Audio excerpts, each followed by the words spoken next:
Hello guys, welcome back.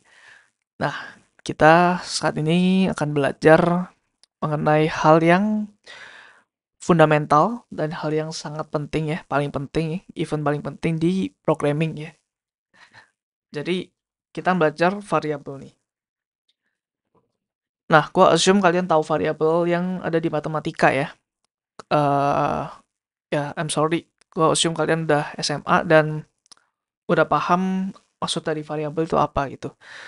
Ya, sebagai refresher mungkin ya, variabel itu adalah sebuah bilangan, kalau di term matematika ya, bilangan yang bisa berubah-ubah gitu value-nya. Misalkan X sama dengan 5 gitu ya. Mungkin kita juga bisa X sama dengan 3 nanti gitu. Bisa aja hasilnya gitu. X ini sesuatu yang kita nggak ketahui ya. Gitu. Kalau di matematika seperti itu kan. Ya, jadi ini bisa bermacam-macam gitu. X itu bisa dimasukkan bilangan apapun gitu. Kalau bilangan ini kayak 5 3 ya itu nggak variabel. Itu karena nilainya selalu sama gitu, 5 dan 3. Tapi kalau X, dia nilainya bisa berubah-ubah gitu ya. Jadi variabel itu diambil dari kata bahasa Inggris yaitu vary, vary, V-A-R-Y gini ya, yang artinya bisa bervariasi. Apple itu bisa gitu ya. Jadi bisa bervariasi gitu. Nah, itu just intermezzo aja ya variabel.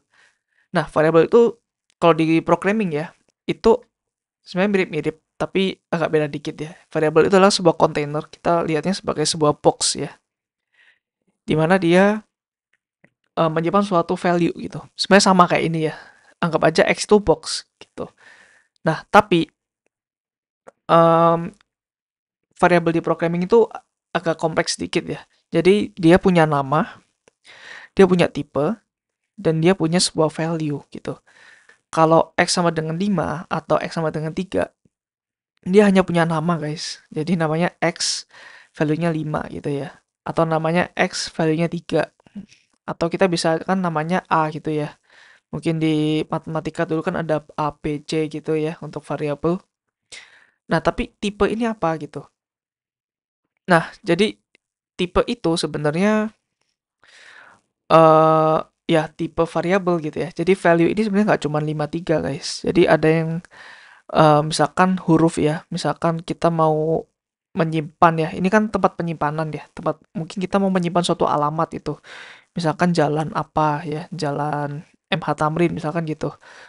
Nah, ini kan of course bukan sebuah angka. Jadi tipenya tipenya itu pasti beda dengan yang 53 ini. That's why tipe itu kita harus eksplisit masukin gitu ya. Jadi contohnya tipe itu kayak integer. Integer itu bahasa Inggris dari bilangan bulat ya. Contohnya 5 3 gitu. Kemudian ada namanya string ya. String itu contohnya ya seperti teks. Teks yang kita masukkan di sini. Itu. Jadi paham ya maksudnya. Jadi nama itu untuk mengidentifikasi suatu variabel. Value itu isinya apa, isi variabelnya, isi kotaknya apa. Kemudian tipe. Tipe itu ya mau tipe apa yang mau value apa yang mau dimasukin di variabel gitu. Gitu sih. Nah, contohnya ini ya sebuah box. Jadi ilustrasinya ini gua ambil dari sini studytonight.com. Nah, contohnya seperti ini. myvar itu nama variabelnya. Variabelnya kita anggap sebagai sebuah kotak. Kemudian di dalamnya ada data, ada atau value ya sama ya. Gitu. Nah, contohnya gimana sih kalau di programming sih gitu ya? Oh sorry, ada ini dulu ya. Variabel itu harus didefinisikan ya atau di-declare namanya ya. Supaya apa? Supaya ada di memori. Jadi ketika kita buat suatu variabel, dia sebenarnya ngebooking suatu space di dalam memori. Ya, kita belajar memori di modul computing ya, modul sebelumnya. Ya, kita tahu memori itu apa dan variabel itu kita mereserve sebuah space di memori gitu ya. Memori kan tempat untuk menyimpan value ya, sama seperti variabel. Sebenarnya gitu. Sebenarnya variabel itu tempat untuk apa ya? Kita bisa mereserve sebuah space di memori dan kita bisa menaruh value di memori itu. Gitu guys. Contohnya kayak gini ya. Ini boilerplate code ya, integer main, terus ada return zero di sini. Nah, ketika kita declare nih, atau ketika kita definisikan, kita mau membuat suatu kotak yang namanya A dan tipenya integer. Jadi value yang dimasukkan ke A nanti itu harus angka gitu. Nggak boleh bentuknya teks seperti ini. Gitu ya. Nah, kemudian contohnya ini. Sorry, sebelum masuk ke sini, jadi ketika kita declare ini integer A, jadi kita mereserve suatu space di dalam RAM ya, dalam memori yang kita bisa nanti refer atau kita bisa menuju ke situ pakai variabel A ini. Terus, jadi variabel A itu sebagai penanda sih. Variabel itu penanda juga, penanda suatu tempat di memori itu atau suatu alamat di memori. Itu ya. Eh, Kemudian lanjut nih, integer B sama dengan 100. Jadi ketika kita declare suatu variabel, opsinya ada dua ya, antara kita declare dulu atau kita sekalian nih declare sekalian kita assign suatu value. Jadi kita bikin suatu kotak sekalian dimasukin value-nya, atau kita cuma bisa bikin satu kotak. It's okay, dua-duanya. Mau pilih yang mana gitu ya. Tapi begitu di declare nih integer A, ya at some point in the future ya harus di assign ke sebuah value. Seperti itu. Nah, cara assign suatu value dia pakai sama dengan ya. Jadi mirip seperti matematika ya, pakai sama dengan di sini, sama kayak di sini. Mirip sama math gitu. Dan ini sebuah statement ya, statement untuk mendeklarasikan suatu integer namanya A pakai titik koma. Kita mau mendeklarasikan kita mau statement deklarasikan suatu integer B, kita sebagai titik koma juga. Nah, kita mau assign ya, itu sebuah perintah juga, sebuah statement juga. Kita mau assign A sama dengan 200, itu juga pakai titik koma gitu ya. Apa apa yang terjadi kalau kita nggak pakai titik koma? Compiler nggak akan bisa untuk apa ya, merubah code kita menjadi executable file. Pasti gagal. Karena code itu nggak tahu ya. Karena seperti yang gue bilang di video pertama, bahwa programming itu formal language-nya. Jadi harus sesuai dengan kaidah yang berlaku, sesuai dengan grammar yang berlaku. Seperti itu. Oke, ini common pitfalls-nya ya. Jadi common mistakes ya. Yang pertama gini, kita mendeklarasikan suatu variabel tanpa mendefinisikan tipenya terlebih dahulu. Nah, ini compiler error ya. Jadi compiler nggak akan nge-compile hal ini gitu. Meskipun kita udah declare di bawah, tapi harus urut ya. Jadi kan namanya program kan dia menjalankan dari atas, dari line nomor 1 sampai bawah kan. Jadi ketika sampai sini dia nggak tahu nih A itu maksudnya apa gitu.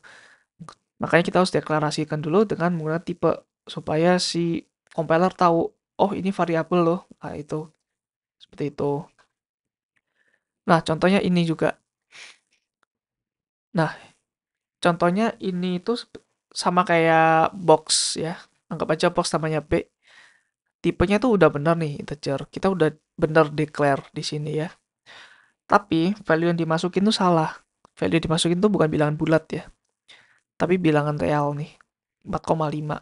Harusnya nggak boleh ada koma-komanya kalau integer gitu ya. Terus contoh lagi nih. eh ini ya lebih parah dari ini ya. Dia nggak ada integernya di sini nih. Dia nggak tahu ini tipenya apa gitu. Compiler pasti error juga di sini. Oke, next. Nggak kelihatan. Gak geser dulu. Nah, di sini suatu kesalahan ini agak tricky ya kalau bagi pemula ya. Jadi ketika kita declare suatu variabel di sini, ini udah benar ya, benar guys. Tapi kita nggak boleh mendeklar ulang suatu variabel. Jadi A ini harus dideklar sekali aja ya dalam satu program gitu. Kita nggak boleh lagi. Ya, jadi eh, nggak susah kok untuk membuat suatu variabel ya, karena nama variabel itu bisa bervariasi, bisa banyak banget, meskipun ada aturan-aturannya. Nah, aturannya itu seperti ini, guys. Oke. Jadi nama variabel Aduh, ini kenapa? Bentar ya. Nggak bisa langsung dihapus semua ya. Oke, bisa. Oke. So, nama itu bisa berisi yang namanya letters atau huruf, digits atau bilangan, dan underscores. Nah, ini rule yang ada di bahasa pemrograman C ya. Jadi itu bisa berbeda-beda di bahasa pemrograman yang lain. Sintaksnya bisa beda-beda. Nah, nama itu bisa bermulai dengan huruf atau underscore. Jadi kalau menamakan variabel langsung dengan angka huruf awalnya ya, itu kita nggak bisa. Contohnya ya, langsung saja kita demo, misalkan kita mau integer 1B gitu ya, nggak bisa guys. Ya, dia error nih, kenapa? Nah, nggak bisa ya. Kalau B1 bisa. Karena itu tadi diawalin dengan huruf atau underscore, underscore bisa nih. Ya, underscore bisa ya. Itu rule kedua. Rule ketiga, nama itu case sensitif. Jadi myvar v-nya besar dan myvar itu variabel yang berbeda gitu ya. Jadi ya kalau bisa ya avoid hal-hal kayak gini, hindari hal-hal yang nama variabelnya mirip-mirip gitu. Terus nama nggak bisa mengandung white space atau spasi dan spesial karakter seperti tanda seru, pagar, persen dan lain-lain ya. Jadi ya sebenarnya orang waras seperti apa yang menamakan variabel seperti ini gitu. Oke, next reserved word seperti tadi ya integer itu nggak bisa digunakan sebagai nama. Contohnya reserved word itu di video sebelumnya ya ini itu nggak bisa jadikan sebuah nama variabel karena udah di reserve gitu ya. Ya, so kalian harus aware juga dengan reserved word. Nah, ini recommended ya best practice untuk menggunakan nama yang deskriptif untuk membuat kode yang gampang dimengerti dan gampang di-maintain oleh orang lain ya atau even diri kalian sendiri gitu. Jadi ya sebenarnya kalau nama variabel aneh-aneh ya kalau compile compile aja gitu ya. Kalau jalan jalan aja. Tapi ya it's a disaster ya kalau orang lain uh, melihat code kalian dan mungkin melanjutkan project kalian gitu. Oke, ini uh, ada dua agama lagi ya variable naming. Mungkin dengan yang kata-kata yang lebih dari dua atau more than one, sorry ini more than one word ya, bukan two words. Jadi lebih dari satu kata gitu ya. Jadi contohnya nih, nih itulah buang lah ya, maaf. Ini ada dua agama. Yang agama pertama camel case, kemudian ada snake case. Camel case itu bentuknya seperti ini. Jadi awalnya itu huruf kecil guys, nggak huruf besar. Kenapa? Karena eh ini nanti ada kaitannya dengan object oriented programming yang bakal dijelasin di modul yang lain ya. Jadi awalnya ini huruf kecil, bukan huruf besar. Kemudian untuk kata berikutnya baru ini huruf besar nih, ya. Seperti itu. Jadi ini adalah sebuah best practice. Nah, kenapa namanya camel? Karena seperti ini ya, seperti punggungnya unta ya. Kayak ya kayak gini ya. Jadi ya agak cocok logi sih, tapi ya ya udahlah ya. Kalau supaya gampang kita bisa melihat seperti ini gitu. Kalau snake case ini pemisahnya pakai underscore. Namanya snake kenapa? Karena ya ini kayak ular ya di bawah. Ular kan di bawah. Sama kayak ini, ular kan di bawah. Tuh. Nah, ini beberapa tipe data yang supported di C. Pertama ada short int, unsigned short, unsigned integer, integer, long integer, dan lain-lain ya. Nah, eh mungkin gua mau mulai dengan tanya dulu nih, supaya kalian agak mikir juga ya. Balikin dulu deh muka saya. Oke. Eh kenapa, kapan kita pakai integer, kapan kita pakai float, atau koma-koma tadi ya, sorry, koma-koma tadi itu namanya float atau double ya, bilangan yang real itu tadi. Kenapa sih kita pakai ini? Karena gini, kita pakai bilangan bulat ketika kita mau menghitung eh, sesuatu yang nggak bisa dipecah gitu. Contohnya kita mau menghitung manusia, kita kan nggak bisa menghitung manusia dengan 3,5 gitu, nggak bisa. Jadi harus bilangan bulat ya. Kalau bilangan float atau double, atau bilangan real, itu ya ketika kita mau merepresentasikan suatu nilai yang eh, continuous gitu. Jadi contoh seperti suhu ruangan. Suhu ruangan pasti ada komanya dong ya. Misalkan berat badan pasti ada komanya gitu. Ya, tapi mostly yang kita gunakan sih sebenarnya integer ya. Dalam programming itu kebanyakan integer sebenarnya.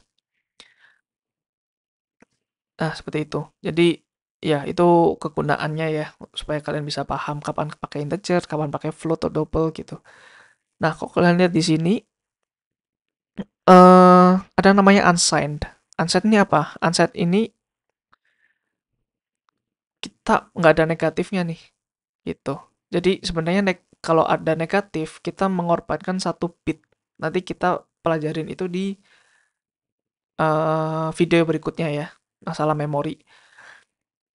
Nah, sebenarnya kalau tanpa unsigned ya, kita mengorbankan satu bit integer untuk merepresentasikan ini negatif atau positif gitu. Nah, that's why ada namanya unsigned. Karena banyak sih, banyak ya sebenarnya tipe-tipe data yang nggak bisa negatif itu. Contohnya sebuah besaran gitu ya. Contohnya kayak uang yang ditransfer gitu. Itu selalu positif. Kalau negatif, itu bahaya ya. Bisa kalau A transfer ke B dengan value yang negatif, kebalikan tuh. Jadi jadinya B transfer ke A gitu. Jadi supaya aman, dibuat namanya unsigned short int. Sorry, bukan short int ya. Not necessarily short int, tapi ada keyword unsigned. Jadi kalau kalian lihat unsigned itu sebenarnya dia juga reserved word ya di sini. Seperti itu. Jadi unsigned itu pasti mulai dari 0 ya range-nya sampai ke sini. Nah, short itu berarti integernya dikit. Ya, jadi range-nya dikit nih. Kita kita bisa menyimpan value segini sampai segini aja. Nggak bisa lebih gitu. Nah, size-nya lebih kecil ya, of course, daripada integer biasa. Integer biasa juga range-nya pasti lebih gede itu. Terus ada namanya long, unsigned long juga pattern-nya sama ya. Long itu lebih gede, panjang lagi. Oh, ini sama ya ternyata ya. Oh ya, by the way ya, untuk ini in, size sama range itu tergantung oleh compiler dari masing-masing OS gitu. Jadi bisa aja arsitektur komputer yang satu dengan komputer yang lain tuh bisa beda, guys. Jadi ya itu perlu di make sure ya, perlu dihati-hatiin juga. Tapi typically ya kayak gini sebenarnya. Kemudian ada long long int itu ya sama seperti long ya, tapi lebih panjang lagi. Long long long int nggak ada ya, jadi maksimal segini, maksimal maksimal ya ini. Ini udah banyak banget ya, kita mau menyimpan value apa sebanyak ini gitu. Terus ada yang namanya char. Char itu biasanya digunakan untuk menyimpan sebuah karakter ya. Misalkan A, B, C gitu. Bukan angka. Ada unsigned juga gitu. Ada float, ada double. Ini tadi yang masalah koma-koma gitu. Bedanya apa? Bedanya di range-nya aja gitu. Semakin gede range-nya, semakin gede bytes-nya, semakin gede size-nya. Long double juga sama. Ini paling gede ya size-nya ya. Nah, mungkin kalian berpikir, kenapa kita nggak pakai ini aja semuanya? Long-long aja. Kenapa harus ada data type ini? Nah, jawabannya gini. Jawabannya karena, of course, kita mau menghemat memori ya. Jadi, kalau kita pakai long-long integer, tapi kita mau menyimpan value cuma 1 sampai 10, yaitu is a waste of memory gitu. Dia kan kalau kita mendeklar suatu variabel, kita kan reserve ya, kayak reserve tempat di sebuah memori. Ya, of course nggak ada variabel lain yang bisa nempatin tempat yang udah di reserve gitu. Jadi kalau udah di reserve tapi nggak ditempatin, ya is a waste of memory gitu. Jadi lebih baik pakai yang dikit-dikit gitu sih. Untuk format specifier nanti kita bahas ya di slide paling terakhir. Ini kita lompatin dulu. Oke, Di bahasa pemrograman yang lain ya, biasanya ada tipe data yang namanya boolean dan string.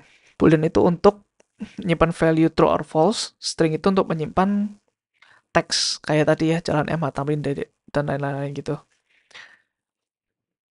Nah, di C programming language dia nggak ada nih boolean sama string. Kenapa? Sebenarnya gue nggak tahu kenapa ya, alasannya kenapa. Mungkin karena memang ini adalah bahasa yang primitif gitu, atau bukan bahasa dasar gitu ya, yang pokoknya bisa bekerja gitu. Nah, bisa kok kita sebenarnya mengakalin pakai tipe ini boolean dan string. Nah, ini tadi ya, boolean itu either true or false. Nah, makanya cuma ada satu bit di memori. Ada 0 atau 1 doang. Biasanya gitu boolean. Nah, tapi kita bisa ngakalin nih. Kita bisa pakai boolean dengan nge-assign value 0 atau 1 di variabel integer gitu. Atau di variabel short int gitu. Ya sebenarnya is a waste of memory juga ya, karena kita cuma menyimpan value antara 0 sama 1 aja gitu. Tapi kita sebenarnya bisa menyimpan juga range yang segini sampai segini gitu sih. Tapi ya memang apa boleh buat ya, nggak ada tipe data boolean gitu sih. Itu hanya untuk mengakali aja. Nah, di si programming language dia juga memperlakukan nilai 0 itu sebagai false dan 1 sebagai true. Jadi ya udah pas gitu ya. Nanti kita belajar maksudnya apa di video yang membahas mengenai branching ya. Nah, string itu adalah tipe data juga di C, tapi nggak primitif. Jadi ada tipe data dasar ya. Jadi ini adalah tipe data dasar. Nanti kita akan belajar tipe data yang terbentuk dari tipe-tipe tipe-tipe data dasar yang ada di tabel ini gitu ya. Nah, ini diakalin sebagai array of chars. Nanti kita belajar array itu apa. Tapi yang sekarang pokoknya kita tahu string itu apa, dan string itu not supported langsung oleh bahasa C gitu ya. Oke, minum dulu. Kemudian literal values. Itu adalah literal itu ya bahasa Inggrisnya ini ya satu hal yang pasti itu ya. Kita kan sering pakai literally gitu. Itu udah pasti gitu ya. Jadi value yang udah pasti. Contohnya kayak tadi ini ya. Kan gue udah jelasin tadi yang ya contohnya seperti ini ya 100 mungkin 4 atau 4,5. Ini kan value yang udah pasti nilainya segitu gitu, bukan variabel. Nah, ini lawan kata dari variabel ya, literal values. Jadi ini value-value yang dimasukin dalam suatu variabel. Contohnya kalau integer seperti ini. Kalau double atau float atau bilangan koma-koma, biasanya kita pakai titik ya. Nggak biasanya ya, harus pakai titik ya. Atau pakai notasi scientific. Contohnya pangkat ya. Jadi ini sebenarnya sama kayak 10 kali 10 pangkat 4 gitu ya. Nih, ini halnya sama dengan ini ya, karena pangkat itu bisa aja negatif, bisa aja positif. Kalau kita nggak kasih positif, ya defaultnya positif gitu. Jadi ini dengan ini tuh sama persis actually. Cuma ini lebih jelas aja karena ada positifnya gitu ya. Terus ini sebenarnya sama halnya dengan ini. Cuma ini notasi scientificnya aja ya. Jadi kalau kalian lihat di sini, ya berarti 50, 1, 2, 3, 4, 5 kalikan. Ini ya E ya, 10 pangkat minus 5. Gitu. Jadi 1, 1, 2, 3, 4, 5. Nah, di sini koma gitu ya. Jadi itu untuk double dan float. Kemudian char itu kita perlu ada petik satu ya di sini. Di upit. Jadi charnya tuh kita bisa nyimpen satu karakter aja gitu ya. Tadi kan kalau string itu beberapa karakter ya, ada JL titik, terus tadi ada MH Tamrin, itu ada berapa itu jumlah karakternya atau jumlah hurufnya gitu. Ini not necessarily harus huruf. Kita bisa pakai simbol di sini, even kita bisa pakai angka gitu ya. Jangan lupa petiknya satu di sini. Nah, kalau string tadi itu kita pakai petiknya 2 nih. Itu gabungan dari beberapa char gitu ya. Contohnya hello world atau nomor handphone. Nah, kadang ada beberapa yang salah nih, nomor handphone banyak yang pakai integer gitu ya. Ya sebenarnya masih it's okay buat nyimpan sebagai integer, tapi kan sebagai value itu kan nggak buat untuk perhitungan gitu. Itu bukan angka, itu lebih ke string gitu ya. Jadi buat apa kita mau menambahkan phone number? Ya, it's not possible ya. Doesn't make sense. Jadi ya cocoknya kalau phone number pakai string gitu ya. Yaitu common bit false aja sih. Dan contohnya juga ada alamat di sini ya. Kemudian array itu nanti kita bahas di video-video berikutnya ya. Array of integer ada beberapa ini. Ya nanti ini kita lompatin dulu, it's okay. Ini hanya informasi aja gitu ya. Nah, ini format specifier. Jadi hubungannya sama ini ya, terkait ini ya. Jadi apa itu format specifier? Let's see. Nah, format specifier itu kalau kita mau printf ya. Kita tahu printf ya tadi untuk ngeprint suatu string gitu ya. Kayak tadi misalkan hello world, printf hello world gitu ya. Nah, kalau kita mau ngeprint suatu variabel gimana caranya? Caranya itu seperti ini. Jadi di sini ada %d.